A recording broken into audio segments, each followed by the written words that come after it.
ಎಂತ ಗೊತ್ತಾ, ಇವತ್ತು ನನ್ನ first day of internship. Hey fam, it's Likees diaries.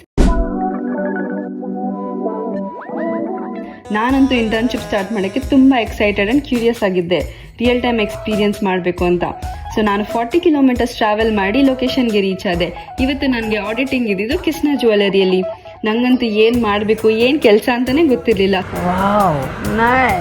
ಸದ್ಯ ನನ್ನ ಜೊತೆ ಒಂದು ಹುಡುಗಿ ಇದ್ಲು, ಅವಳೇ ನನ್ನ ಸ್ವಲ್ಪ ಗೈಡ್ ಮಾಡಿದ್ಲು. ಬೇಸಿಕಲಿ ನಮಗಿರೋ ಕೆಲಸ ಏನಂದರೆ, ಸ್ಟೋರಲ್ಲಿರೋ ಎಲ್ಲ ಸ್ಟಾಕ್ದು ಕೌಂಟ್ ತಗೊಂಡು ಪ್ರೀವಿಯಸ್ ಮಂತ್ ಲಿಸ್ಟ್ಗೆ ಮ್ಯಾಚ್ ಮಾಡಬೇಕು, ಡಾಕ್ಯುಮೆಂಟ್ಸ್ ವೆರಿಫೈ ಮಾಡಿ ಅಪ್ಲೋಡ್ ಮಾಡಬೇಕು. ಇನಿಷಿಯಲಿ ನನ್ನ ಕೆಲಸ ಸ್ಪೀಡಾಗಿ ಇತ್ತು, ಹೋಗ್ತಾ ಹೋಗ್ತಾ ಎನರ್ಜಿ ಡೌನ್ ಆಯಿತು. ರಿಫ್ರೆಶ್ಮೆಂಟ್ಸ್ ಬ್ರೇಕ್ ಅಂತ ತಗೊಂಡು ಕಂಟಿನ್ಯೂ ಮಾಡಿದೆ. ಎಲ್ಲ ಕೆಲಸ ಮುಗಿಸಿ ನಮ್ಮ KSRTC ಬಸ್ಸಲ್ಲಿ PGಗೆ ಬಂದೆ.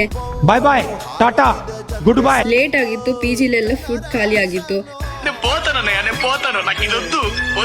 ನಮ್ಮ ಶೆಫ್ ಸಿಂಧೂರ್ ಅವರು ಮ್ಯಾಗಿ ಪನ್ನೀರ್ ಎಲ್ಲ ಮಾಡಿದ್ರು. ಅದನ್ನೇ ಸ್ವಲ್ಪ ತಿನ್ಕೊಂಡು ನಾವೆಲ್ಲ ಹರಟೆ ಹೊಡ್ಕೊಂಡು ಹೋಗಿ ಮಲ್ಕೊಂಡ್ವಿ. ಇದಾಗಿತ್ತು ಇವತ್ತಿನ vlog. Hope you enjoyed. See in the next vlog.